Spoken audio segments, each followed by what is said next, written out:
الحمد لله رب العالمين والصلاة والسلام على خاتم الأنبياء والمرسلين وعلى آله وأصحابه الذين قاموا بنصرة الدين القويم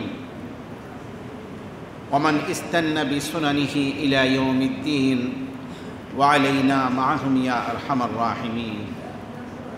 أما بعد، قال الله سبحانه وتعالى: يا أيها الناس كلوا مما في الأرض حلالا طيبا ولا تتبعوا خطوات الشيطان إنه لكم عدو مبين.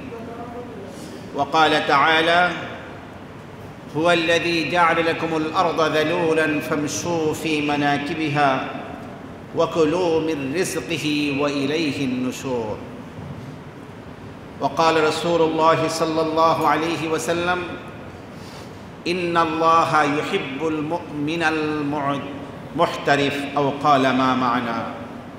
صدق الله العظيم وصدق رسوله النبي الكريم ونحن على ذلك من الشاهدين والشاكرين والحمد لله رب العالمين.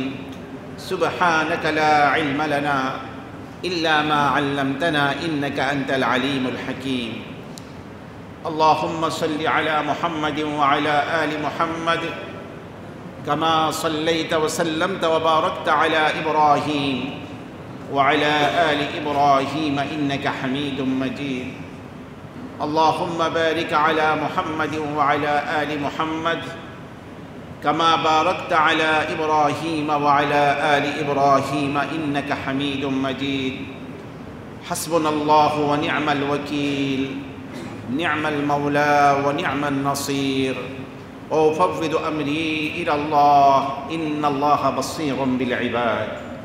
رب اشرح لي صدري ويسر لي أمري واحلل عقدة من لساني يفقه قولي।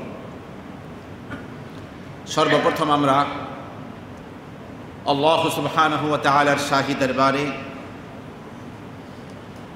অসংখ্য শুকর এবং সাজুদ পেশ করছি যে মহান রব আপনাকে আমাকে সুস্থ সবল অবস্থায় রেখেছেন এবং 1446 হিজরির পবিত্র শাওয়াল মাসের চতুর্থ জুমায় অংশগ্রহণ করার তৌফিক এনায়েত করেছেন। এজন্য অন্তরের অন্তঃস্থল থেকে কালিমাতুশ শুকর আদায় করে আমরা সকলেই পড়ছি আলহামদুলিল্লাহ। অসংখ্য দরুদ এবং সালামের হাদিয়া পেশ করছি আপনার আমার প্রিয় নবী, বিশ্বনবী, বিশ্বমানবতার মহানবী, সরকারে কায়নাত, সৈয়দুল মুরসালিন, ইমামুল আম্বিয়া ওয়াল মুরসালিন, খাতামুন নবিয়্যিন, জনাবে মুহাম্মদুর রাসূলুল্লাহ সাল্লাল্লাহু আলাইহি ওয়াসাল্লামের পবিত্র রূহের উপরে। সম্মানিত দিনদার পরহেজগার মুসল্লি ভাই এবং বোনেরা, আজ 25শে এপ্রিল 26শে শাওয়াল। আমরা হজের প্রোগ্রামে, হজের আলোচনা আজকে শুরু করার ইচ্ছে ছিল, কিন্তু সামনে মে দিবস আসতেছে। আগামী বৃহস্পতিবার 1 মে আন্তর্জাতিক শ্রম দিবস। তো এই শ্রম এবং শ্রমের মর্যাদা ইসলামে কতখানি আছে, এই শিরোনামকেই গ্রহণ করতে হলো। এই জন্য আজকের খুতবার আলোচ্য বিষয় হলো ইসলামে শ্রম ও শ্রমিকের মর্যাদা। ওয়ামা তৌফিকি ইল্লা বিল্লাহ আলাইহি তাওয়াক্কালতু ওয়া ইলাইহি উনীব। আমার প্রিয় ভাইরা, এই পৃথিবীতে আল্লাহ পাক তার দাসত্বের জন্য আমাদেরকে সৃষ্টি করেছেন। তো আল্লাহর গোলামি আর বন্দেগী করতে গেলে আপনাকে আমাকে খেয়ে পড়ে বাঁচতে হবে। রাতের বেলা এক জায়গায় বিশ্রাম নিতে হবে। লজ্জাস্থান নিবারণের জন্য, থাকার জন্য পোশাকের প্রয়োজন হবে। স্ত্রী, পুত্র, বালবাচ্চা, বাপ মা, ভাই বোনকে প্রতিপালন করতে গেলে সব জায়গায় অর্থকরীর প্রয়োজন আছে। এই জন্যই ইসলামে শ্রমের মাধ্যমে কাজের মাধ্যমে, সেটা চাকরি হোক, ব্যবসা হোক, আপনার অন্য যে কোনো পৃথিবীর পেশা গ্রহণের মধ্য দিয়ে হোক, একটা উপার্জনের মাধ্যমকে গ্রহণ করা, একটা শ্রমের মাধ্যমে উপার্জন করা, এটাই হলো আপনার আমার জন্য ইবাদত বন্দিকে যেমন একটা ফরজ দায়িত্ব, এটাও একটা দায়িত্ব। আপনি যদি উপার্জন না করেন, আপনার স্ত্রীকে খাওয়ায় পড়া রাখার দায়িত্ব কার? আমাদের সবার। তাহলে আপনি তার পেছনে খরচ করবেন কীভাবে? আপনাকে আল্লাহ পাক যে বাচ্চা কাচ্চা দিয়েছেন, ছেলে মেয়ে দিয়েছেন, এদেরকে খাওয়ায় পড়ায় পড়ালেখা করিয়ে মানুষ করানো দায়িত্ব কাদের? আমাদের যার যার উপরে দায়িত্ব। বাপ মা বিরুদ্ধ হয়ে আছেন, তাদের পেছনে খরচ করা, ছোট ভাই বোন আছে, ওদেরকেও লেখাপড়া করিয়ে মানুষ করা, এবং আল্লাহর রাহে ঠিক মতো মানুষকে দান দক্ষিণা করা, দ্বীনের পথে খরচ করা, এই সব কিছুর জন্য প্রয়োজন আপনাকে আমাকে উপার্জন করা। এই জন্য কাসবুল হালালি ফরিদাতুন বাদাল ফরিদা, অন্যান্য ফরজের পাশাপাশি হালাল উপার্জন করা অন্যতম একটি ফরজ। এবং ইসলাম এই শ্রমকে, খাটাখাটনি করার মাধ্যমে পয়সা কামাই করাকে ইসলাম এত গুরুত্ব দিয়েছে। আল্লাহ রাব্বুল আলামিন রসুলদেরকে বলেছেন, ইয়া আইয়ুহার রসুল, হে রসুলগণ, কুলু মিনাত তাইয়্যিবাতি ওয়া আমালু সালিহা, যে তোমরা পবিত্র হালাল খাবার থেকে খাও এবং নেক আমল করো। ইমানদারদেরকেও একই নির্দেশনা আল্লাহ পাক দিয়েছেন,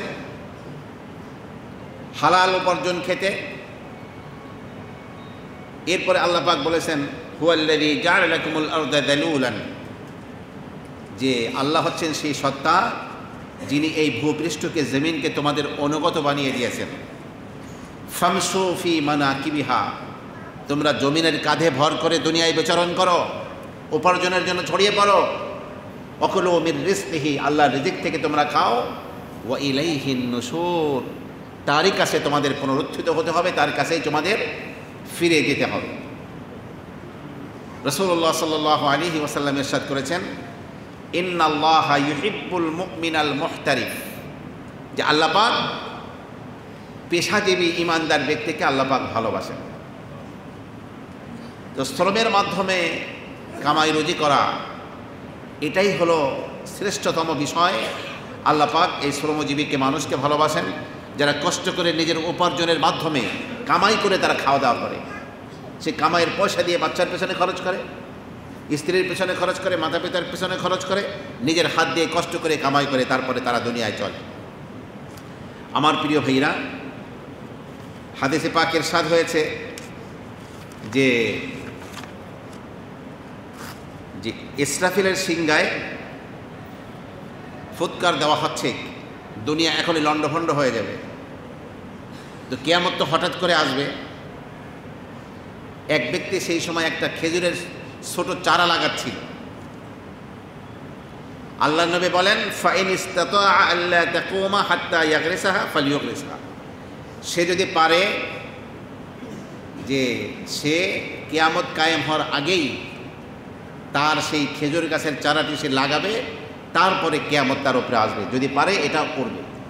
তার মানে কি, ইসলামে শ্রমকে এত বেশি গুরুত্ব দেওয়া হয়েছে, কিয়ামতের পূর্ব মুহূর্ত পর্যন্ত শ্রমলব্ধ, শ্রম নির্ভর কাজ করতে আল্লাহ এবং তার রাসূল আমাদেরকে নির্দেশনা দিয়েছেন। আপনি একটা গাছ লাগালেন, রাসূল বলেন, মা মিন মুসলিমিন ইয়াগরিসু গারসান, একজন মুসলমান একটা গাছ লাগালো, আও ইয়াজরাউ যারআন, অথবা কোনো ফসল বপন করলো, ধান, গম, অন্যান্য ফসল, ফায়াকুলু মিনহু তায়রুন আও ইনসানুন, সেই গাছের ফল থেকে খেলো পাখি অথবা মানুষ, আও বাহিমা, অথবা চতুষ্পদ কোনো জন্তু, ইল্লা কানা লাহু বিহি সাদাকা, রাসূল বলেন, এটা যে ব্যক্তি গাছ লাগিয়েছিল তার আমল নামায় একটা দান এবং সদকার সওয়াব আল্লাহ পাক লিখে দেবেন। আপনি হয়তো গাছ লাগিয়েছেন, আপনার নিজের মনেও নাই, কিন্তু সেই গাছ থেকে খাচ্ছে পাখিতে, কোনো মানুষ খাচ্ছে, কোনো পশু খাচ্ছে, আপনার জন্য সদকা হিসেবে সওয়াব দেওয়া। আমার প্রিয় ভাইরা, আমরা অনেকেই আপনার এই শ্রমজীবী মানুষ যারা অনেক কষ্ট করে কাজ করে, ওদের হাত যারা খুব আরামায়েশের জীবনযাপন করে তাদের মতো নরম থাকে না। যারা কষ্ট সাপেক্ষ কাজ করে তাদের হাতের তারাগুলো কি হয়ে যায়, এটা কি দেখছেন? তাদের সাথে মুসাফা করলে বোঝা যায়, হাতে হাত মিলালে বোঝা যায় যে তাদের হাত কতটা শক্ত। তো আপনার আল্লাহ নবী সাল্লাল্লাহু আলাইহি ওয়াসাল্লামের সাথে এরকম এক শ্রমজীবী মানুষ কাজ করতে করতে যার হাত শক্ত হয়ে গেছে, সে এসে বিশ্বনবীর সাথে মুসাফা করেছে।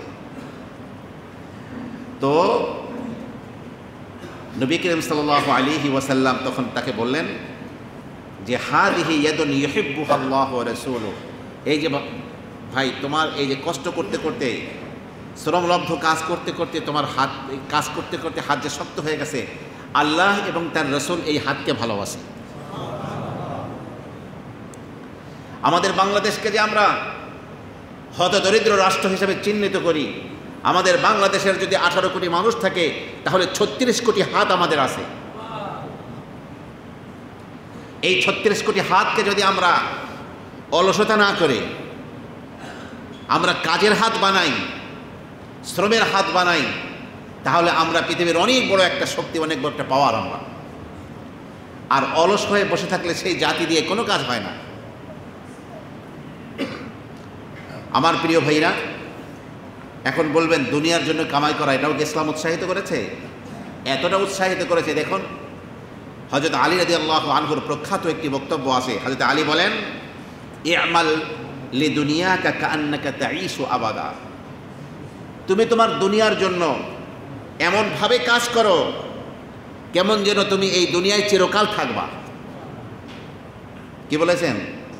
যে দুনিয়ার জন্য এভাবে শ্রমলব্ধ কাজ করো, এমনভাবে কাজ করো যেন চিরদিন দুনিয়ায় থাকবে। ওয়া'মাল লিআখিরাতিকা কাআন্নাকা তামুতু গাদান, আর আখিরাতের জন্য তুমি কাজ করো কেমন যেন আগামীকালকে তুমি মৃত্যুবরণ করবে। দুনিয়ার জন্য কাজ করলে চিরদিন দুনিয়ায় থাকবে, সেভাবে কাজ করবে। আর আখিরাতের জন্য কাজ করলে এভাবে করবে যে কালকেই তুমি মৃত্যুবরণ করবে। কাজে কাজটা খুব ভালো করে করা উচিত। দুনিয়ার জন্য যে কাজ করবে সেটাও নিপুণভাবে ভালোভাবে করা উচিত, আখিরাতের জন্য যে কাজ করবে সেটাও অত্যন্ত ভালো করে করা উচিত। আমার প্রিয় ভাইরা, নবী করিম সাল্লাল্লাহু আলাইহি ওয়াসাল্লাম এক লোকের পাশ দিয়ে যাচ্ছিলেন কয়েকজন সাহাবীকে নিয়ে। সেই লোকটি দুনিয়া কামাইয়ের কোনো একটি কাজ করছিল, কিন্তু অত্যন্ত কঠিন মনোযোগ সহকারে, অত্যন্ত শ্রম দিয়ে নিপুণ দক্ষতার সাথে কাজ করে যাচ্ছিল। সাহাবা ইকরাম বললেন, ইয়া রাসূলুল্লাহ, লাউ কানা হাদা ফি সাবিলিল্লাহ, এই লোকটা যে কষ্টের কাজ করতেছে, এই কাজটা যদি আল্লাহর রাহের কাজ হতো, আল্লাহর পথের কাজ হতো, তাহলে কত ভালো হতো। আল্লাহর নবী সাল্লাল্লাহু আলাইহি ওয়াসাল্লাম তার জবাবে বললেন, ইন কানা খারাজা ইয়াসআ আলা ওয়ালাদিহা সিগারান ফাহুয়া ফি সাবিলিল্লাহ, এই লোকটি যে শ্রমের কাজটা করছে এটা যদি তার ছোট ছোট বাচ্চা কাচ্চাকে প্রতিপালনের জন্য হয়ে থাকে, তাহলে সে দুনিয়ার কাজ করেও সে কেমন যেন আল্লাহর রাহের কাজ করতেছে, সে ফি সাবিলিল্লাহ কাজ করতেছে। ওয়া ইন কানা খারাজা ইয়াসআ আলা আবাওয়াইনি শাইখাইনি কাবীরাইন, তার বৃদ্ধ মাতা পিতার পেছনে খরচের জন্য যদি সে এই শ্রমের কাজ করে থাকে, তাহলে সে আল্লাহর রাস্তায় আছে। আর যদি সে নিজের পিছনে খরচের জন্যই কাজ করতেছে, কিন্তু যদি সে কামাই না করে মানুষের কাছে হাত পাততে হবে, নিজেকে পুত পবিত্র রাখার জন্য, কারো কাছে হাত না পাতার জন্য, বেনিয়াজ রাখার জন্য যে লোকটি শ্রম দিচ্ছে, তার এই শ্রম দেওয়াটা আল্লাহর পথেই হচ্ছে। আর যদি এই শ্রম দেওয়াটা যদি মানুষকে দেখানোর জন্য হয় যে আমি কত সুন্দর কাজ করি, অথবা অহংকারের জন্য হয়, ফাহুয়া ফি সাবিলিশ শাইতান, তাহলে সেটা আল্লাহর পথের কাজ হবে না, সেটা চিহ্নিত হবে যে শয়তানের পথে কাজ করছে। আমার প্রিয় ভাইরা, নবী করিম সাল্লাল্লাহু আলাইহি ওয়াসাল্লাম আরও ইরশাদ করেছেন, আস-সাঈ আলাল আরমালাতি ওয়াল মাসাকিন, যে বিধবা নারীর পিছনে খরচ করবে অথবা মিসকিন অসহায় মানুষের পেছনে খরচ করার জন্য যে ব্যক্তি দৌড়ঝাঁপ করে খরচ করার জন্য, কামাই রুজি করার জন্য চেষ্টা করে, কাল মুজাহিদি ফি সাবিলিল্লাহ, ওই ব্যক্তি আল্লাহর রাহে যারা মুজাহিদ, আল্লাহর পথে যারা জিহাদ করছে তাদের মতো তার মর্যাদা আল্লাহর কাছে। অথবা সারাদিন রোজা রেখে সারা রাত নামাজ পড়লে ওই লোকটির যেমন সওয়াব, যে লোকটি এইভাবে আপনার বিধবার পেছনে খরচের জন্য, মিসকিনদের পেছনে খরচের জন্য দৌড়ঝাঁপ করে, তাকেও আল্লাহ পাক সেই সওয়াব দান করে। এই জন্য আপনাকে আমাকে চিন্তা করতে হবে যে শ্রমটা ইসলামের দৃষ্টিতে কতটি গুরুত্বপূর্ণ। একজন শ্রমিক, যে এলাকায় শ্রমিক বেশি থাকে ওই এলাকায় দেখবেন রাত্রি 10টার পরে কোনো বাড়িতে আলো জ্বলে না, কারণ সারাদিন শ্রমলব্ধ কাজ করার পরে, গার্মেন্টসে বা কোথাও কাজ করার পরে বাসায় গিয়ে কয়টা খাওয়া দাওয়া করেই ঈশার নামাজ অবলক্তে পড়েই ঘুমিয়ে পড়ে। ওই জায়গায় গুনাহের কাজ কম হয়, গুনাহের কাজ হয় যারা ফ্রি, যাদের কোনো কাজ নাই। সে সারাদিন হাড় খাটুনি করে শরীর একেবারে দুর্বল হয়ে গিয়েছে, একেবারে সে ক্লান্ত শ্রান্ত হয়ে ঘুমিয়ে পড়েছে। রাসূলুল্লাহ সাল্লাল্লাহু আলাইহি ওয়াসাল্লাম বলেন যে মা আকালা আল আবদু তাআমান কাত্তু আহাব্বা ইলাল্লাহি মিন কাদ্দিয়াদিহি, কোনো ব্যক্তি নিজের হাতের উপার্জনের চেয়ে আল্লাহর কাছে শ্রেষ্ঠ পছন্দনীয় কোনো খাবার খায় নাই। আর অমাম বাতা কাল্লাম মিম্মা, যে ব্যক্তি অত্যন্ত কষ্ট ক্লেশ করে সারাদিন কাজ করার পরে ক্লান্ত শ্রান্ত হয়ে ঘুমিয়ে পড়লো, আল্লাহ নবী বলেন বাতা মাগফুরান লাহু, এই অবস্থায় ঘুমিয়ে পড়লো যে তার সমস্ত গুনাহগুলো মাফ করে দেওয়া হয়েছে। একজন শ্রমিক যখন সারাদিন শ্রম নির্ভর কাজ করার পরে ক্লান্ত শ্রান্ত হয়ে ঘুমিয়ে পড়ে, তখন আল্লাহ পাক সেই শ্রমিককে তার সমস্ত গুনাহগুলো আল্লাহ পাক মাফ করে দিয়ে থাকেন। আমার প্রিয় ভাইরা, এই জন্যই দেখা যায় যে শ্রম দেওয়াটা এটা অত্যন্ত মর্যাদাপূর্ণ কাজ। কোনো কাজকে তুচ্ছ তাচ্ছিল্য করার দরকার করাটা এটা আল্লাহ পাকের নির্দেশনার বাহিরের কাজ। শ্রম দেওয়া যদি বা শ্রমিক হওয়া বা কোনো পেশায় থাকায় যদি খারাপ জিনিস হতো, আল্লাহ পাকের সর্বাপেক্ষা প্রিয় সৃষ্টি হলো আল্লাহর নবী এবং রসুলরা। আল্লাহ পাক কখনই নবীদেরকে দিয়ে এই শ্রমলব্ধ কাজ আল্লাহ পাক কখনোই করাতেন না। আপনি লক্ষ্য করুন, এই পৃথিবীতে সব নবীরাই, রসুল তো এক হাদিসে বলেন মা মিন নবিয়্যিন ইল্লা ওয়াকাদ রাআল গানাম, সমস্ত নবী রসুলরাই ছাগল চড়িয়েছেন।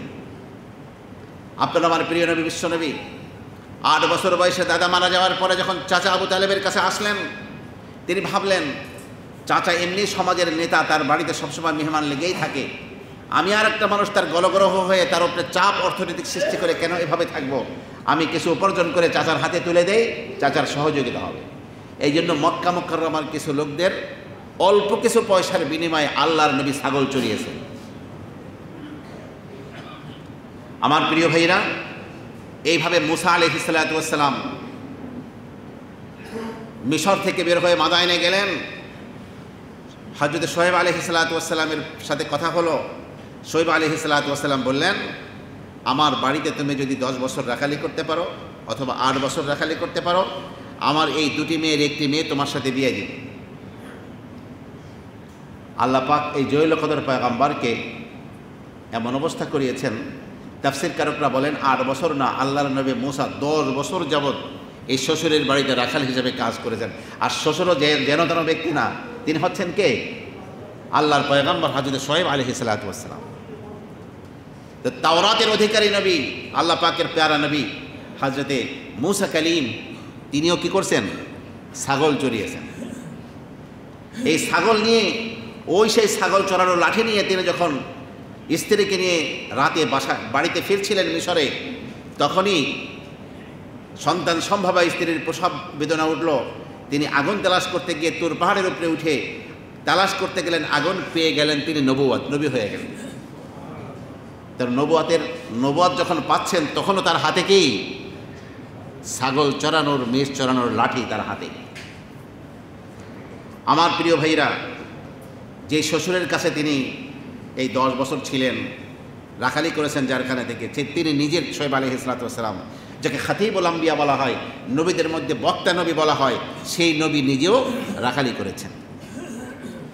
আমার প্রিয় ভাইরা, দেখুন নবীরা ব্যবসাও করেছেন। আপনারা আমার নবী দেখুন, তিনি 12 বছর বয়সে চাচা আবু তালিব সিরিয়ার সফরে যাবেন, তখন আমাদের নবীও চাচাকে বললেন, চাচা আমিও সাথে যাব। চাচার সাথে তিনি ব্যবসায় অংশগ্রহণ করলেন। পথিমধ্যে বুহাইরা রাহেব, একজন পাদ্রী বুহাইরা নামে, তার পরামর্শে আপনার আবু তালেব রসুলকে মক্কায় পাঠিয়ে দিলেন। কিন্তু তিনি 12 বছর বয়সে বের হয়েছিলেন ব্যবসায়, এবং তিনি এতটা বিশ্বস্ত ছিলেন, মক্কার লোকেরা তাকে আল আমিন বলতো। এবং হযরত খাদিজাতুল কুবরা রাদিয়াল্লাহু আনহার সাথে, আমাদের আম্মা জানের সাথে রসুলের বিবাহ শাদী হওয়ার পূর্বেই তার সম্পদের ব্যবসা করার জন্য আল্লাহর নবীর উপরে দায়িত্ব পড়েছিল। তিনি সিরিয়ায় ব্যবসা করতে গিয়েছিলেন। হযরত খাদিজার যে খাদেম মাইসারা, সে মাইসারা যখন পুরো সফরের কর্মসূচি, সফরনামা যখন নাকি কারগুজারি শোনালো কী অবস্থায় ছিল, তখন বলছে, দেখুন গোটা সফরে আমাদের মাথায় কোনো রৌদ্র লাগে নাই, আকাশ থেকে একখণ্ড মেঘ আমাদের মাথায় সর্বদাই স্থির ছিল। রাসূলুল্লাহ সাল্লাল্লাহু আলাইহি ওয়াসাল্লামের মাথায় একখণ্ড মেঘ কী করছে, পুরা আসা যাওয়ার পথে ছায়া দিয়েছিল। এবং কি দক্ষতার সাথে আল্লাহর নবী ব্যবসা পরিচালনা করেছিলেন, মানুষের সাথে সমিষ্ট ভাষায় আচরণ করেছিলেন। টোটাল জিনিসটা মাইসারা দেখে সমস্ত কিছুই হযরত খাদিজার কাছে যখন পেশ করেছিল, খাদিজা তখন নিজের বিবাহের প্রস্তাব নিয়ে বান্ধবী নাফিসার কাছে যখন বলেছিল, তারপরেই সেই তাদের পক্ষ থেকে বিবাহের প্রস্তাব বিশ্বনবীর চাচার কাছে গেল আবু তালেবের সাথে, তারপরে আম্মা জানের সাথে বিয়ে হলো। তো আপনার আমার নবী ব্যবসা করেছেন। মুসা আলাইহিস সালাতু ওয়াস সালাম আল্লাহর কালিম, তিনি আপনার ছাগল চরানোর পাশাপাশি তিনি জীবনে ব্যবসা বাণিজ্য করতেন, হযরত মুসা আলাইহিস সালাতু ওয়াস সালাম। এইভাবে আল্লাহ পাকের পয়গম্বররা ব্যবসা করেছেন এবং বিভিন্ন পেশায় কাজে জড়িত ছিলেন নবীরা। দেখুন হযরত জাকারিয়া আলাইহিস সালাতু ওয়াস সালাম, হযরত ইয়াহিয়া আলাইহিস সালাতু ওয়াস সালামের আব্বা, তিনি আপনার কাঠ মিস্ত্রি ছিলেন। হযরত জাকারিয়া আলাইহিস সালাতু ওয়াস সালাম কি ছিলেন? কাঠ মিস্ত্রি ছিলেন। আপনার আমার আদি পিতা হযরত আদম আলাইহিস সালাতু ওয়াস সালাম জান্নাত থেকে পৃথিবীতে আসলেন। আজকে কোনো কৃষকের ছেলে যদি পড়াশোনা করে অনেক বড় কিছু হয়ে যায়, বড় অফিসার হয়ে যায়, জিজ্ঞাসা করে তোমার বাবা কি করে, তখন বাবা একজন কৃষক, কৃষি কাজ করেন, এই পরিচয় দিতে ছেলে লজ্জাবোধ করে। অথচ আদি পিতা আদম আলাইহিস সালাতু ওয়াস সালাম জান্নাত থেকে আসার পরে তার স্ত্রী হাওয়া আমাদের আদি মাতার সহযোগিতায় দুজনে মিলে সর্বপ্রথম পৃথিবীতে কৃষি কাজ করেছেন। তো পৃথিবীর প্রতিটি মানুষ আদমের সন্তান হিসাবে আমরা সকলেই কৃষকের সন্তান। এই ব্যাপারে আমাদের কোনো লজ্জা নেই। আমরা কার সন্তান? কি লজ্জা লাগতেছে করতে? তবে যে হুজুর আমরা রাজধানীর মানুষ, আমরা কৃষকের সন্তান মানে হেরাইলেন। আদম সন্তান না আমরা? তা আদম আলাইহিস সালাতু ওয়াস সালাম কৃষক ছিলেন, তার সন্তান যদি হয়ে থাকি আমরা সবাই কিসের সন্তান? কৃষকের সন্তান। কৃষি কাজ অত্যন্ত ফজিলতপূর্ণ কাজ।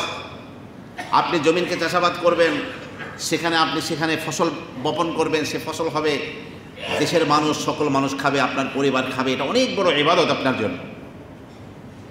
তো হযরত আদম আলাইহিস সালাতু ওয়াস সালাম জান্নাত থেকে আসার পরে তিনি নিজ হাতে লাঙ্গল বানালেন, জোগাল বানালেন, গরু দিয়ে চাষাবাদ করলেন। চাষাবাদ করার পরে স্বামী স্ত্রী দুজনে মিলে অনেক কষ্ট করে সেই গম ক্ষেত থেকে গম এনে পাথরে ঘর্ষণ দিয়ে সেটাকে আটা তৈরি করলেন।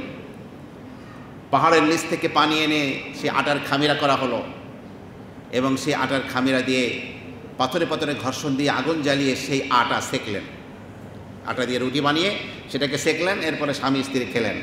আবার খাওয়ার মধ্যে আবার একটা দুইটা রুটি ওনাদের হাত থেকে নিচে পড়ে গেছে। হযরত আদম সেই পাহাড়ের উপর থেকে নিচে নেমে সে রুটি উনি উঠিয়ে খাচ্ছেন। আল্লাহ পাক বলে দিলেন, আদম কিয়ামত পর্যন্ত তুমি এবং তোমার ছেলে মেয়ে সন্তান সন্ততি যারা আসবে তাদের জন্য জান্নাতের মতো আর ফ্রি খানা হবে না। জান্নাতে তো খানা ফ্রি। কি ভাই, জান্নাতের কি কোনো কৃষি কাজ করা লাগবো? হয়তো আদম হাওয়া তো জান্নাতে ফ্রি খানাই পাইতেন। আজকে যখন দুনিয়া নামক স্থানে আসতো, আর কোনো কাজ এইরকম কষ্ট করেই তোমার এবং তোমার সন্তানদের জীবিকা অর্জন করতে হবে। আমার প্রিয় ভাইরা, তা আদম আলাইহিস সালাতু ওয়াস সালাম কৃষক ছিলেন, কৃষি কাজ করতেন। আমার প্রিয় ভাইরা, হযরত নূহ আলাইহিস সালাতু ওয়াস সালাম তো কাঠ মিস্ত্রি ছিলেন। এটা তো সুস্পষ্ট দলিল যে পৃথিবীর ইতিহাসের বড় জাহাজ, বড় নৌকা, এই জাহাজ সমস্ত ইমানদারদেরকে নিয়ে এক জোড়া করে প্রাণী নিয়ে তিনি উঠেছিলেন। সেই নৌকাটাকে ছোট ছিল? তাফসীর কারকরা বলেন 1,24,000 তখতা লাগছে সেই জাহাজে। কত বড় জাহাজ ছিল! এই জাহাজের নির্মাতা কে ছিলেন? হযরতে নূহ আলাইহিস সালাতু ওয়াস সালাম ছিলেন। তিনি নিজেই তৈরি করেছিলেন। কাফেররা যখন পাশ দিয়ে যাইতো তখন বলতো, নূহ, সবাই তো নৌকা তৈরি করে সমুদ্রের পাড়ে, নদীর পাড়ে, খালের পাড়ে, তুমি শুষ্ক মরুভূমির মাঝে নৌকা তৈরি করছো, চালাইবা কোথায়? নদীর পাড়ে কেন নৌকা বানানো হয়? যাতে অল্পতে ঠেলা দিলেই পানিতে পড়তে পারে। কিন্তু তিনি বানাচ্ছেন কোথায় বসে? মরুভূমিতে বসে। হযরত নূহ বললেন, ক্বালা ইন তাসখারু মিন্না ফাইন্না নাসখারু মিনকুম কামা তাসখারুন। সূরা হুদের মধ্যে আছে 12 পারার 5ম পৃষ্ঠায়, যে আজকে আমাকে নৌকা বানাতে দেখে তোমরা যদি আমাকে নিয়ে ঠাট্টা বিদ্রুপ করো, এমন দিন আসতেছে আমি তোমাদেরকে দেখে ঠাট্টা বিদ্রুপ করব। আমার প্রিয় ভাইরা, এইভাবে ইদ্রিস নবী আলাইহিস সালাতু ওয়াস সালাম, নূহ আলাইহিস সালাতু ওয়াস সালামের আগে, আদম আলাইহিস সালাতু ওয়াস সালামের পরে সেই ইদ্রিস আলাইহিস সালাতু ওয়াস সালাম তিনি দর্জি কাজ করতেন। কি কাজ করতেন? আমরা দর্জিদেরকে কোনো এই পেশাকে খারাপ মনে করতে পারি না। আল্লাহ পাকের জবরদস্ত এক পয়গম্বর হযরতে ইদ্রিস কি করতেন? সেলাই কাজ করতেন। হয়তো আধুনিক এই সেলাই মেশিন ছিল না, কিন্তু নিজ হাতে তিনি কি করতেন? সেলাই কাজ করতেন। এবং পৃথিবীর ইতিহাসে সর্বপ্রথম কলম দিয়ে যিনি লিখেছিলেন তিনি হচ্ছেন হযরতে ইদ্রিস আলাইহিস সালাতু ওয়াস সালাম। আমার প্রিয় ভাইরা, ইব্রাহিম এবং লূত আলাইহিস সালাতু ওয়াস সালাম, আল্লাহ পাকের খলিল ইব্রাহিম আলাইহিস সালাতু ওয়াস সালাম এবং তার ভাতিজা লূত আলাইহিস সালাতু ওয়াস সালাম, তারা দুজনই কৃষি কাজ করতেন। কৃষি কাজ করতেন। পাশাপাশি হযরতে ইব্রাহিম খলিল আলাইহিস সালাতু ওয়াস সালাম তিনি রাজমিস্ত্রি ছিলেন। আর তার ছেলে ইসমাইল জোগালে ছিলেন। রাজমিস্ত্রির সহযোগে কি বলা হয়? জোগালে বলা হয়। এই বাপ এবং বেটাকে দিয়েই আল্লাহ পাক পৃথিবীর সর্বপ্রথম ঘর, সর্বপ্রথম মসজিদকে আল্লাহ পাক বাইতুল্লাহকে নির্মাণ করেন। কাকে দিয়ে? ইব্রাহিম আলাইহিস সালাতু ওয়াস সালাম এবং তার ছেলে ইসমাইলকে দিয়ে। তিনি এভাবে রাজমিস্ত্রি ছিলেন। সুলাইমান আলাইহিস সালাতু ওয়াস সালাম তিনি সাবান তৈরি করতেন। পৃথিবীর ইতিহাসে সর্বপ্রথম সাবান তৈরি করছেন কে? সুলাইমান আলাইহিস সালাতু ওয়াস সালাম। এবং পাশাপাশি তিনি রাষ্ট্রনায়ক ছিলেন, রাষ্ট্র চালিয়েছেন। এবং তার রাষ্ট্র এরকম ছোট্ট একটা জায়গার রাষ্ট্র না, গোটা বিশ্ব শাসন করেছেন তিনি। শুধু মানুষের জগৎকে শাসন করেন নাই, গোটা প্রাণীকুলের মাঝেও কোনো দ্বন্দ্ব হলে আল্লাহর নবী সুলাইমানকেই ফয়সালা করতে হতো। তার সিংহাসনে বসে একটা সিংহ আর একটা সিংহকে অন্যায়ভাবে আঘাত করেছে, দুজনেই নালিশ নিয়ে আসলে তিনি ফয়সালা করতেন। জিনরা কোনো উল্টাপাল্টা করলে সেই শাসনও তিনি করতেন।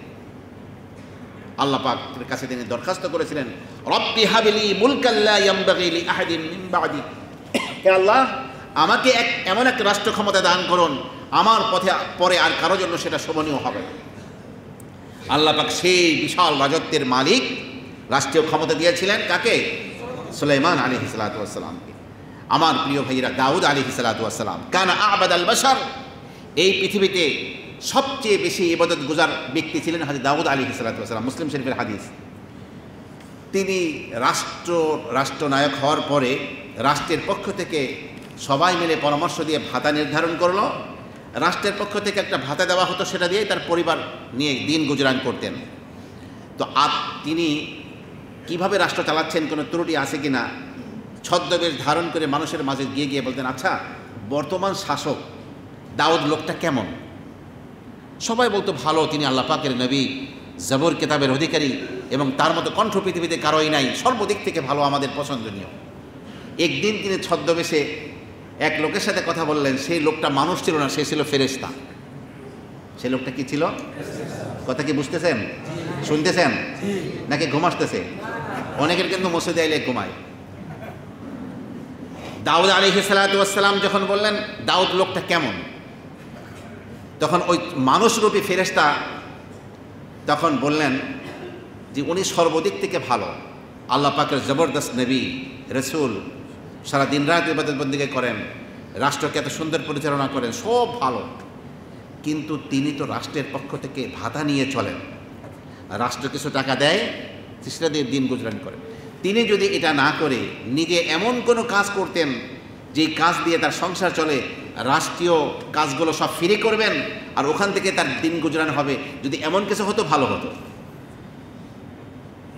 হযরত দাউদ আলাইহিস সালাতু ওয়াস সালাম বাসায় গিয়েই, বাড়িতে গিয়েই আল্লাহর কাছে কান্নাকাটি করে দোয়া করলেন, আল্লাহ আমাকে এমন কোনো শ্রমলব্ধ কাজ তুমি শেখাও, অল্প সময়ের পরিশ্রমে যেন আমি অনেক উপার্জন করতে পারি, তাহলে রাষ্ট্রীয় কাজ আমি অন্য টাইমে করতে পারব।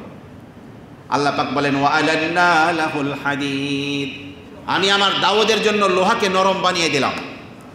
আল্লাহর নবী দাউদ যখন লোহাকে হাতে নিয়ে চাপ দিতেন, আঙ্গুলের ফাঁক দিয়ে লোহা গলে গলে পড়ে যাইত। তিনি ইচ্ছা মতো লোহাকে হাতের নিয়ে লৌহ বর্ম তৈরি করতেন, যুদ্ধ করতে শত্রুপক্ষের অস্ত্রগুলো যাতে সরাসরি শরীরে আঘাত না করে, এই জন্য লৌহ বর্ম তিনি তৈরি করতেন। এই লৌহ বর্ম বাজারে বিক্রি করে যে পয়সা হতো, সেটা দিয়েই হযরত দাউদ নবীর পরিবারের দিন গুজরান হতো, তিনি সেটা দিয়েই চলতেন। আমার প্রিয় ভাইরা, এইভাবে যদি আমরা ইতিহাসকে ঘাঁটি দেখব, এক একজন নবী এক একভাবে। হযরত ইউসুফ আলাইহিস সালাতু ওয়াস সালামের কথা দেখুন। একদিকে তিনি কি করেছেন?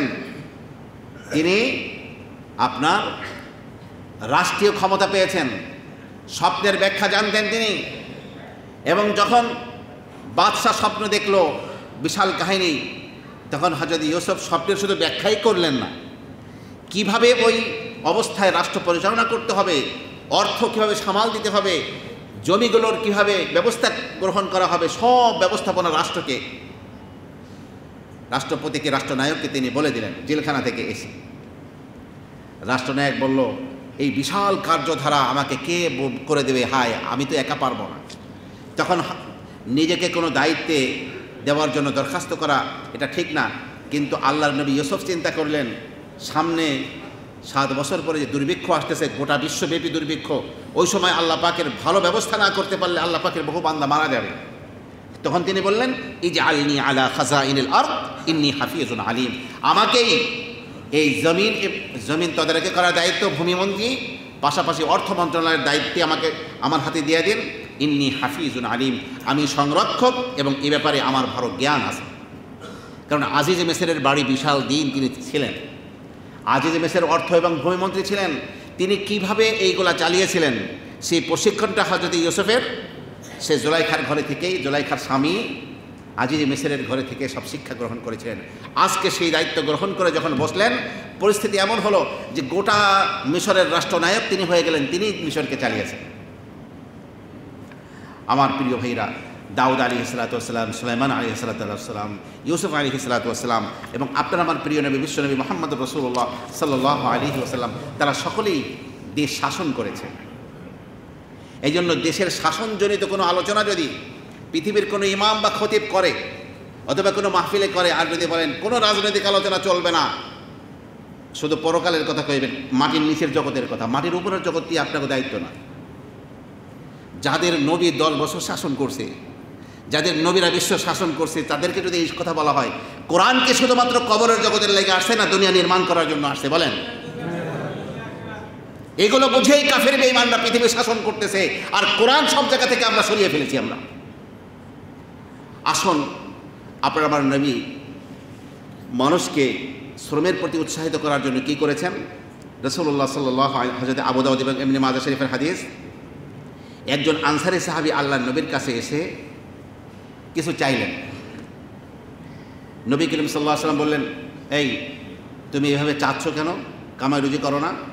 বলছি, ইয়া রাসূলুল্লাহ, আমার কোনো কিছুই নাই, কামাই রুজিও নাই। রাসূল বললেন, তোমার কি আছে? বলছে, এখন তো গরমের মৌসুম, তবে শীতের মৌসুমে ব্যবহারের জন্য আমার কম্বল আছে। আল্লাহর নবী বললেন, কম্বল নিয়ে আসো। কম্বল বিক্রি করালেন সেই 2 দিরহামে, 2টি টাকায়, বাংলাদেশে 2 টাকা না, যার নোটও নাই এখন, সেই টাকা না, ওই সময় দিরহাম, রূপার টাকা, 2 দিরহাম দিয়ে বিক্রি করিয়ে আল্লাহর নবী বললেন, এটা দিয়ে একটা কুঠার কিনে নিয়ে আসো। কুঠার কিনে আনার পরে আল্লাহর নবী নিজ হাতে সেই কুঠারের হাতল লাগিয়ে দিয়ে বললেন যে, তুমি যাও, জঙ্গলে যাও, লাকড়ি সংগ্রহ করো, কাঠ কাটো, এবং ওই কাঠ তুমি বোঝা বহন করে বাজারে নিয়ে এসে বিক্রি করবে, মানুষ জ্বালানি হিসেবে কিনবে, আর ওই পয়সা দিয়ে তোমার ভরণ পোষণ হবে। 15 দিনের আগে আমার সাথে সাক্ষাৎ করবা না। আল্লাহর নবী সাল্লাল্লাহু আলাইহি ওয়াসাল্লামের কাছে 15 দিন পরে সেই সাহাবী আসলেন। তখন রাসূলুল্লাহ সাল্লাল্লাহু আলাইহি ওয়াসাল্লাম তাকে বললেন যে দেখো তুমি কি অবস্থায় আছো? বলছে ইয়া রাসূলুল্লাহ, আজকে আমার কাছে টাকা পয়সাও আছে, বেশি কদিনে কামাই রুজি যা করেছি খরচ খরচার পরেও আরও বাজার আমার কাছে রয়েছে। তখন রসুল বললেন যে যে অপরের কাছে ভিক্ষা করে কিয়ামতের দিন প্রয়োজন ছাড়া যুবক মানুষ তুমি ভিক্ষা করতে যাও, তাহলে কিয়ামতের দিন তোমার চেহারায় এক টুকরা গোশতও থাকবে না। ওই বিভৎস অবস্থায় কিয়ামতের দিন আল্লাহর সামনে তুমি উঠবে, তার চেয়ে এটা ভালো না যে জীবিকা অর্জনের জন্য তুমি এইভাবে কুঠার দিয়ে কেটে খাবে, এটা কি তোমার জন্য ভালো না? সাহাবী বলেন হ্যাঁ, অবশ্যই ভালো। আমার প্রিয় ভাইরা, দেখুন হযরত হাকিম ইবনে হিজাম বলেন, আমি আল্লাহর নবীর কাছে কিছু চাইলাম, আল্লাহর নবী আমাকে কিছু দিলেন। আবার একবার কিছু চাইলাম, রাষ্ট্রনায়ক তিনি আমাকে কিছু দিলেন।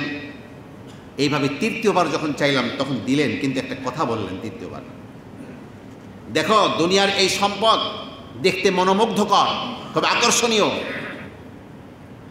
লালসার মন নিয়ে যে ব্যক্তি দুনিয়ার সম্পদকে গ্রহণ করে সে খায় কিন্তু পেট ভরে না, যে অবস্থা হয় সেরকম অবস্থা হয়, অতৃপ্ত থেকে যায়। আর যে ব্যক্তি জীবিকার প্রয়োজনে এটাকে গ্রহণ করে তার ওই সম্পদে আল্লাহ পাক বরকত দান করেন।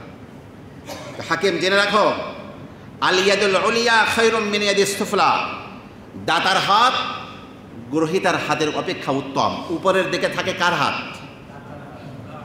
কথা বলেন আল্লাহর বান্দারা, কার হাত থেকে? দাতার হাত। আর নিচের হাত গ্রহীতার হাত। তো দাতার হাত মানে উপরের হাত নিচের হাত থেকে উত্তম, তার মানে দাতার হাত গ্রহীতার হাত থেকে কি উত্তম। তখন হযরত হাকিম ইবনে হিজাম বলেন, ইয়া রাসূলুল্লাহ, মৃত্যু পর্যন্ত আমি আপনার পরে আর কাউকে কষ্ট দিব না। হাকিম ইবনে হিজাম, আল্লাহ নবী দুনিয়া কাছে চলে গেলেন, হাকিম ইবনে হিজাম দুনিয়ায় বেঁচে আছেন। আবু বকর সিদ্দিক রাষ্ট্রীয় সম্পদের অংশ তাকে দেখার জন্য হাকিমকে ডাক দিলেন, হাকিম এই সম্পদ তোমার জন্য ধার্য নাও। বলছে না, আমি আল্লাহ নবীকে ওয়াদা করেছি, আমি কোনো কিছু নেব না। হযরত ওমর ইবনে খাত্তাব তাকে ডাকলেন, আবু বকরের পরে তার কাছ থেকেও নিলেন না, মৃত্যু পর্যন্ত কারোর কাছ থেকে নিলেন না। এমনকি উটের পিঠে সফর করে যাচ্ছেন, লাগামটা পড়ে গেছে, কাউকে বলবেন ভাই লাগামটা উঠিয়ে দাও, তাও তিনি বলেন নাই, নিজে নেমে লাগাম উঠিয়েছেন। এটাও তো মানুষের কাছে চাওয়া হলো। কারণ ভিক্ষা মানুষকে চেয়ে জীবনযাপন করা, এর চেয়ে নিকৃষ্ট কাজ আর কিছুই নেই। হ্যাঁ, যারা প্রতিবন্ধী, কর্মের ক্ষমতা নেই, অন্ধ অথবা কঠিন প্রতিবন্ধী, তার শরীরের মধ্যে এই অবস্থা যে শরীরের কোনো শক্তি পায় না, কাজ করতে পায় না, তখন সে বাধ্য হয়ে করবে, সেটা ভিন্ন কথা। কিন্তু যে ব্যক্তি সক্ষমতা আছে তারপরেও আপনার ভিক্ষা করবে, কিয়ামতের দিন আল্লাহর সাথে এই অবস্থায় সাক্ষাৎ করবে, তার চেহারায় এতটুকুন গোশত থাকবে না। এজন্য ভিক্ষা কখনোই ইসলামের কাছে শ্রেষ্ঠ নয়। আমার প্রিয় ভাইরা, দেখুন আবু বকর সিদ্দিক রাদিয়াল্লাহু আনহুর মতো ব্যবসায়ী ছিলেন সমাজে,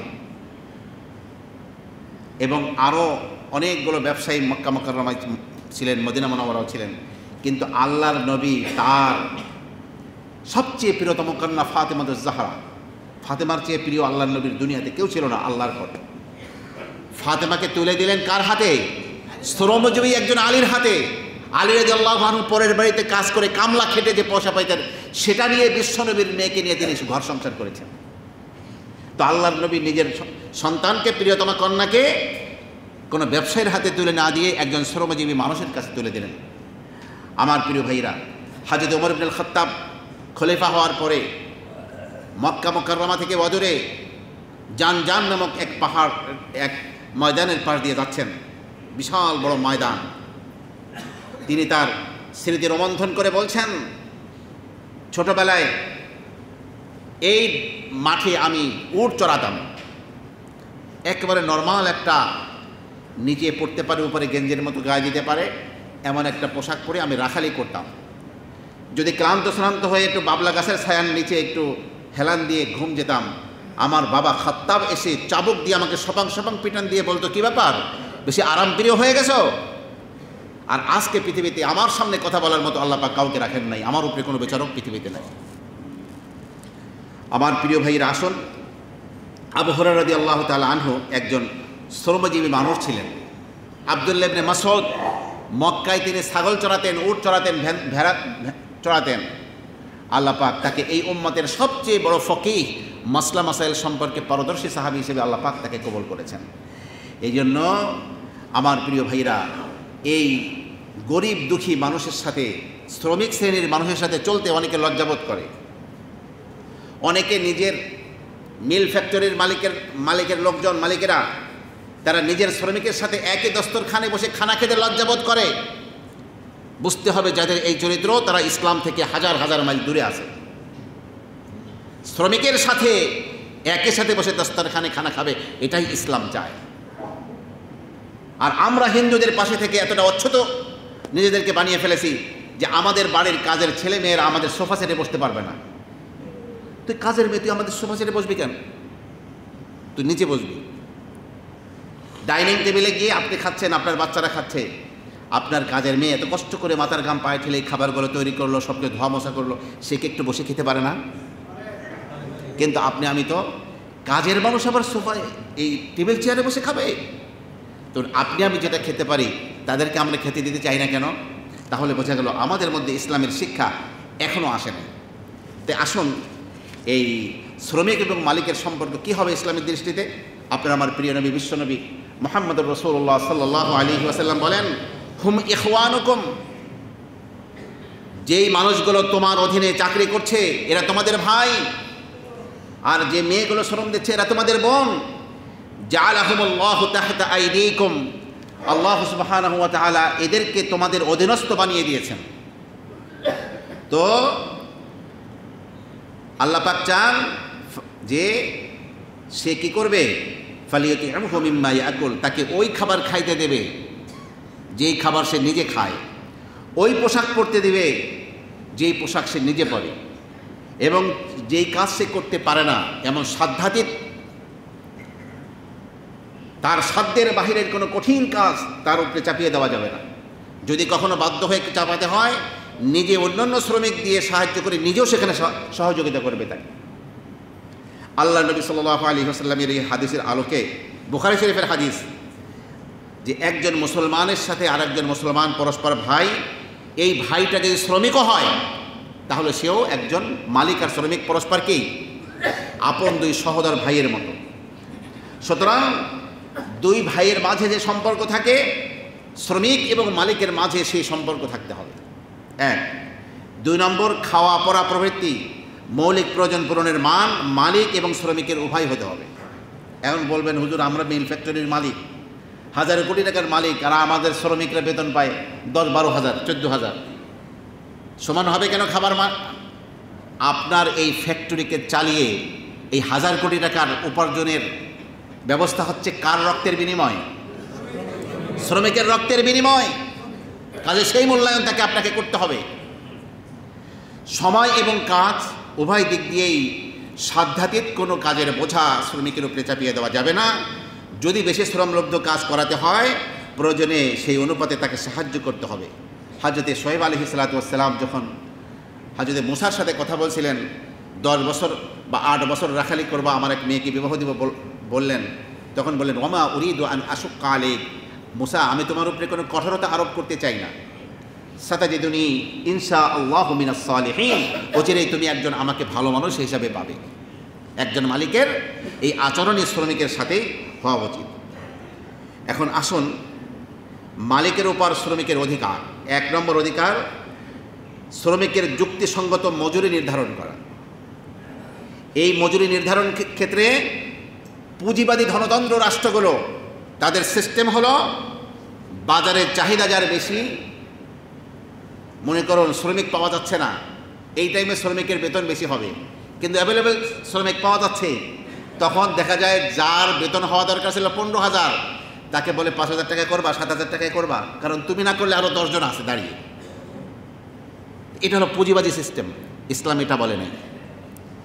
আর সমাজতন্ত্রের সিস্টেম হলো প্রত্যেকে যার দক্ষতা অনুযায়ী কাজ করবে, কিন্তু খাবার ওই নর্মাল দক্ষতা নাই, নর্মাল একজনের যে খাবার সেই পরিমাণ টাকা মাত্র তাকে দেওয়া হবে, তার দক্ষতার কোনো মূল্যায়ন করা হবে না, তার যে এত কষ্ট করে কাজটা শিখেছে ওর কোনো মূল্যায়ন করা হবে না।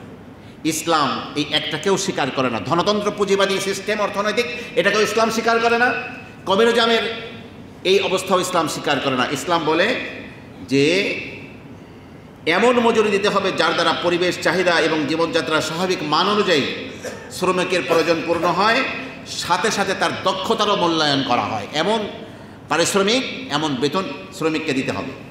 এবং মাস শেষ হলেই, কাজ শেষ হওয়ার সাথে সাথেই কোনো রকমের ধারাই পানাই করে কোনো কারণে বেতন বিলম্বিত করা যাবে না।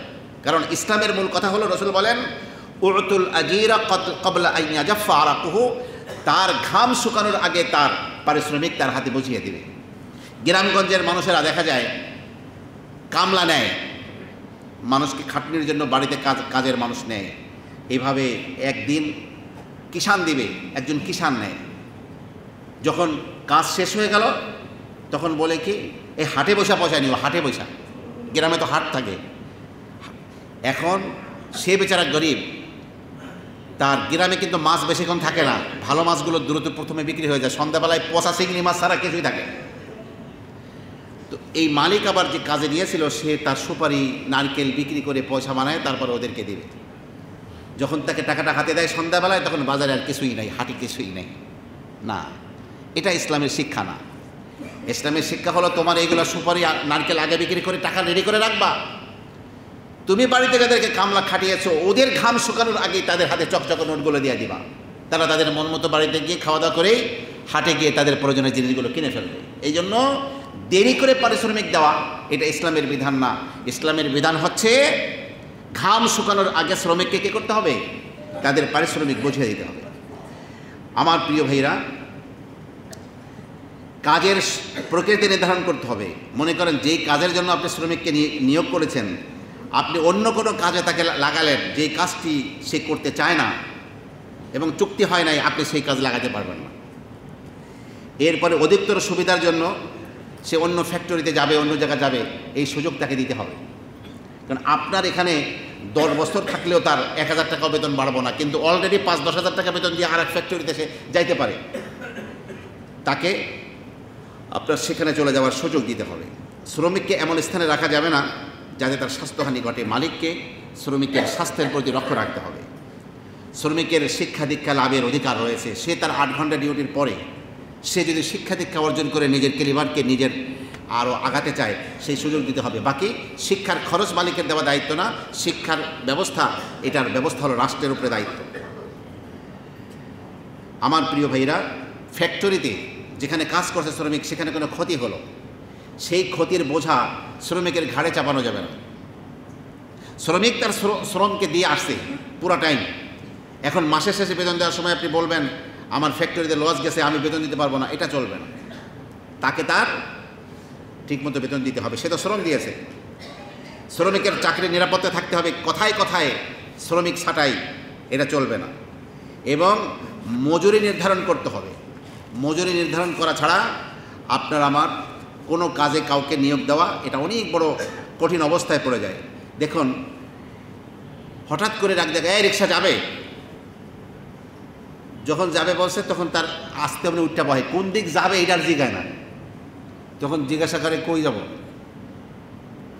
আমার নিজ কানে শোনা, যখন উত্তরে বাসা ছিল তখন ওই যে আপনার আবদুল্লাপুরের ওখানে এক রিক্সা উঠছে, কই যাবেন, কই কি জাহান নামের চৌরাস্তা যাবো, তোর কাম তুই চালা। হাই হাই, কইল কি? এটা না, আপনাকে বলতে হবে কোথায় যাবেন এবং কত টাকা ভাড়া দেবেন।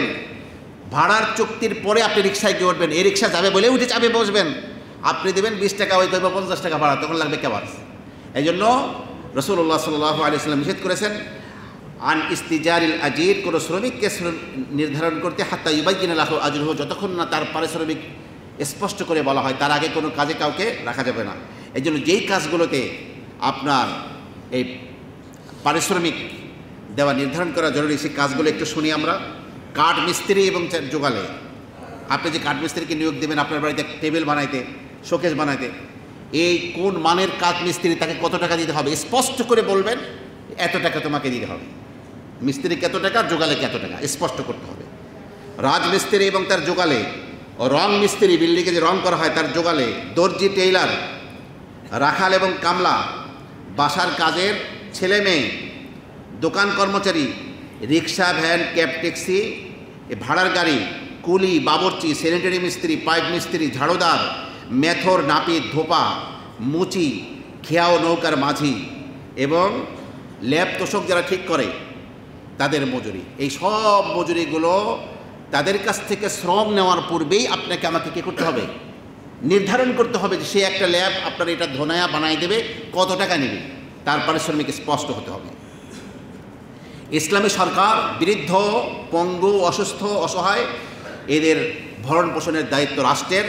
রাষ্ট্রপক্ষ থেকে এই অসহায় মানুষ যারা কামাই করতে পারে না তাদের পারিশ্রমিক দেওয়া তাদের দায়িত্ব। আসুন, এতক্ষণ আলোচনা শুনলাম যে মালিকের উপরে শ্রমিকের অধিকার, এখন শ্রমিকের উপরে মালিকের অধিকার আছে না? এতগুলো টাকা সে দিবে আপনার বেতন, তার তো এগুলো ব্যবস্থা করতে হবে, তার কেউ দায়িত্ব আছে। 1 নম্বর হলো শ্রমিক পূর্ণ নির্ধারিত সময় আমানতদারের সাথে শ্রম নিয়োগ করবে যেই কাজের জন্য তাকে চাকরি দেওয়া হয়েছে, অন্যথায় যতটুকু কাজে ফাঁকি দেবে অতটুকু পরিমাণ মজুরি গ্রহণ করা তার জন্য বৈধ হবে না। 1। 2 নম্বর হলো তাকে একজন দক্ষ শ্রমিক হিসাবে নিয়োগ দিয়েছে একটু বেশি বেতন দিয়ে, তার সে পূর্ণ দক্ষতা সে তার কাজের মধ্যে বিনিয়োগ করবে। যে কোনো রকম কাজটা করে ফেললাম এরকম না, ভালো দক্ষতার সাথে কাজটা আঞ্জাম দিবে। তো এই বিষয়ে আল্লাহ রসুল বলেন, ইন্নাল্লাহা ইউহিব্বু ইযা আমিলা আহাদুকুম আমালান আন ইউতকিনাহু। আল্লাহ পাক ভালোবাসেন, চান যখন তোমাদের মধ্যে কেউ কখন শ্রম দিবে সে যেন সেটাকে নিপুণ দক্ষতার সাথে আঞ্জাম দেয়, এটাই আল্লাহ পাক চান। আচ্ছা, কাজের এবং উৎপাদনের পরিবেশটাকে বজায় রাখতে হবে। কথায় কথায় মালিকের বিরুদ্ধে ধর্মঘট করবে না। মালিক বা বিনিয়োগকারী মারাত্মক অসুবিধায় পড়লে যে শ্রমিকের সাথে যে চুক্তি ছিল সেই চুক্তি মালিক ইচ্ছে করলে বাতিল করতে পারবে, বলবে দেখো তোমাদেরকে চাকরি দিয়েছিলাম এই কথার উপরে, আমি তো এত হাজার কোটি টাকার লসে এখন পড়ে গেছি, কোনোভাবেই আমি এখান থেকে উঠতে পারছি না, কাজেই তোমাদের পারিশ্রমিক যে দিন হয়েছে দিয়ে দিচ্ছে, কিন্তু তোমরা অন্য জায়গায় চাকরি নিয়ে নাও। এরকম এই সুযোগটা মালিককে দিতে হবে, নচেত মালিক বেতন দিবে কোত্থেকে। এবং শ্রমিক দায়িত্বে গাফলাতি করতে পারবে না, ইসলামের দৃষ্টিতে সেটা মারাত্মক অপরাধ। আল্লাহ রাব্বুল আলামিন বললেন, ওয়াইলুল লিল মুতাফফিফিন, যারা মানুষকে মাপে কম দেয় তাদের জন্য দুর্ভোগ, জাহান্নামের ওয়াইল দোজখ। আল্লাযীনা ইযা ইকতালু আলান নাসি ইস্তাওফুন, মানুষের কাছ থেকে যখন তারা নেয় পূর্ণ বেতন নিয়ে নেয়, পূর্ণ দাম নিয়ে নেয়, কিন্তু ওয়াইযা কালুহুম আও ওয়াজানুহুম ইখসিরুন, যখন মেপে দেয় অথবা পাত্রে দেয় তখন কম দেয়। মানে নেওয়া যেটা ওর পরিবর্তে সে নেওয়াটা পুরো নেয় কিন্তু নিজের পক্ষ থেকে দেওয়াটাকে কম দেয়। তাফসীর কারকরা বলেন এর মধ্যে প্রত্যেক ওই শ্রমিকও জড়িত, যেই শ্রমিক আপনার পূর্ণ বেতন দাবি করে মালিকের কাছে এবং মালিক দিয়েও দেয় কিন্তু সে কাজের মধ্যে ফাঁকি দেয়, সেও কিন্তু এর অন্তর্ভুক্ত, তার জন্য জাহান্নামের ওয়াইল দোজখের হুমকি রয়েছে। আমার প্রিয় ভাইরা, তাহলে এখন দেখুন আমাদের দেশের বিশেষ ক্যাডারের ডাক্তার যারা আছে তাদেরকে সরকার ডাক্তার নিয়োগ করার পরে উপজেলা পর্যায়ে, থানা পর্যায়ে, গ্রাম পর্যায়ে তাদেরকে চিকিৎসা সেবা দেওয়ার জন্য তাদেরকে মাসে বেতন দেয়, কিন্তু তারা ঘুষ দিয়ে উপরওয়ালাকে ম্যানেজ করে তারা মাসকে মাস সেই গ্রামের সেই এসে যায় না, সেই চিকিৎসা সেবা দেয় না, কিন্তু মাসে মাসে তাদের নামে ব্যাংকে তাদের বেতন পে হচ্ছে। আর বেতন দিচ্ছে সরকার কোত্থেকে? সরকারের কি নিজের পয়সা? রাষ্ট্রীয় কোষাগার থেকে ওদের বেতন দেওয়া হচ্ছে। তো যেই ডাক্তার সাহেব বিসিএস ক্যাডারের স্বাস্থ্য ডাক্তার হয়ে আপনি গ্রাম পর্যায়ে চিকিৎসা সেবা না দিয়ে আপনি সরকারের বেতন আপনি ভোগ করলেন, এই সম্পূর্ণ টাকাগুলো আপনার জন্য হারাম, এগুলো আপনার জন্য জায়েজ নাই ভোগ করা। এটাই হলো ইসলামের দর্শন। আপনি যেই কাজের বিনিময়ে এটা পাচ্ছেন সেই কাজ আপনাকে ঠিকমতো করতে হবে। আর এক শ্রেণীর দালাল শ্রেণী আছে, এরা শ্রমিক নেতা হয়ে বসে আছে, ওরা ফ্যাক্টরিতে চাকরি করে কিন্তু কোনো কাজ করে না, শ্রমিকদের পক্ষে কথা বলে বলে কাজ করে না, কিন্তু মাসের শেষে বেতনটাও তারা নিয়ে নেয়। শ্রমিক নেতা আপনাকে কি নেতাগিরি করার লাগিয়া মালিক আপনাকে চাকরি দিয়েছে না কাজের বিনিময়ে পয়সার লাগিয়া? আপনি যে পয়সাটা নিচ্ছেন এটা আপনার জন্য বৈধ হবে? এই জন্য খবরদার ভাইরা আমার, ইবাদত বন্দেগী কবুল হওয়ার জন্য হালাল উপার্জন করতে হবে। আপনার আমার উপর অর্পিত যে দায়িত্ব সেই দায়িত্ব পূর্ণাঙ্গভাবে পালন করতে হবে। ফাঁকিবাজি দিয়ে কোনো দিন আল্লাহকে সন্তুষ্ট করে আল্লাহর কাছে যাওয়া যাবে না। আমার প্রিয় ভাইরা, ইসলাম পৃথিবীর মানুষকে যা দিয়েছে, পৃথিবীর মানুষ যদি বুঝতো তাহলে এই পৃথিবীতে সমাজতন্ত্র নামে কোনো মতবাদ পৃথিবীতে প্রতিষ্ঠিত হতো না। পাকিস্তানের প্রখ্যাত আলেম Maulana Obaidullah Sindhi Karl Marx theory দিল সমাজতন্ত্রের, কিন্তু সমাজতন্ত্র কার্যকর করল সোভিয়েত ইউনিয়নে, রাশিয়ায়। লেনিনের সাথে মাওলানা সিন্ধি দেখা করেছেন। মাওলানা সিন্ধি বললেন যে আচ্ছা লেনিন সাহেব, আপনি লক্ষ লক্ষ মানুষকে হত্যা করলেন এবং এই যে কমিউনিজম মানুষের উপরে চাপিয়ে দিলেন, এটা কেন? বসে দেখুন, পৃথিবীর ধনতন্ত্র অর্থব্যবস্থায় গরিবদের কোনো জায়গা নাই, শ্রমিকদের জায়গা নাই। শ্রমিকদেরকে অধিকার দেওয়ার জন্য আমার ওস্তাদ কার্ল মার্কস করেছিল, সেটাকে আমি কার্যকর করেছি। এই জন্য যারা মানে নাই তাদেরকে আমাকে হত্যা করতে হয়েছে। কেন মৌলানা আপনি আমাকে এমনটি কেন বলছেন? আপনার কাছে এই গরিব শ্রমিকদের বাঁচাবার জন্য কোনো দর্শন আছে? তখন মৌলানা সিন্ধি মাত্র কোরআনের একটা আয়াত পড়েছেন। কয়টা আয়াত? সূরা বাকারার আয়াত, 2য় পারার 12তম পৃষ্ঠার শেষে। ওয়াসআলুনাকা মাযা ইউনফিকুন, 13 নম্বর পৃষ্ঠার শেষে, 2য় পারার সূরা বাকারা। ওয়াসআলুনাকা মাযা ইউনফিকুন, হে নবী, ওরা আপনাকে প্রশ্ন করছে তারা কি খরচ করবে। কুলিল আফওয়া, আপনি বলুন হে নবী যে তোমাদের খাওয়া দাওয়া করে যে সম্পদের অতিরিক্ত বেঁচে থাকে ওটাই তোমরা খরচ করবে। কুলিল আফওয়া। এটা শোনার সাথে সাথে লেনিনের চোখ বড় হয়ে গেছে যে পৃথিবীর বিশাল মানবতা অনেক উপার্জন করে, কিন্তু সেই উপার্জনের নিজের খেতে পড়তে যতটুকু লাগে তার অতিরিক্ত সব যদি দিয়ে দেয়, তাহলে তার পৃথিবীতে কোনো মানুষ এরকম গরিব থাকে না। তখন বলছে মৌলানা বড্ড দেরি করে ফেলছেন আমার কাছে আসতে। আপনি যদি আমার কাছে সোভিয়েত ইউনিয়নে সমাজতন্ত্র প্রতিষ্ঠার আগে আপনি যদি আপনার এই পয়গাম আমার কাছে নিয়ে আসতেন, তাহলে আমি আমার ওস্তাদ কার্ল মার্কসের থিওরি এই দেশে প্রতিষ্ঠিত না করে আপনার কোরআনের এই থিওরি আমি এই দেশে প্রতিষ্ঠিত করতাম। ইসলাম শ্রমিকদেরকে মর্যাদা দিয়েছে, শ্রমের মর্যাদা দিয়েছে। যদি ইসলাম পৃথিবীর মানুষ বুঝতো তাহলে পৃথিবীর অবস্থা এরকম সৃষ্টি হতো না। আল্লাহ সুবহানাহু ওয়া তাআলা আপনাকে আমাকে কথাগুলো ভালো করে বুঝে সেই অনুযায়ী শ্রমের মর্যাদা দেওয়ার তৌফিক দান করুন, শ্রমিকের মর্যাদা দেওয়ার তৌফিক দান করুন। শ্রমলব্ধ কাজের অভাবেই আমাদের এখন ডায়াবেটিস হচ্ছে, শ্রমলব্ধ কাজের অভাবেই আমাদের ক্ষতি হচ্ছে। আল্লাহ পাক আমাদেরকে সকল রোগ ব্যাধি থেকে মুক্ত করুন। চিৎকার করে বলেন আমিন। ওয়া আখিরু দাওয়ানা আনিল হামদুলিল্লাহি রাব্বিল আলামিন।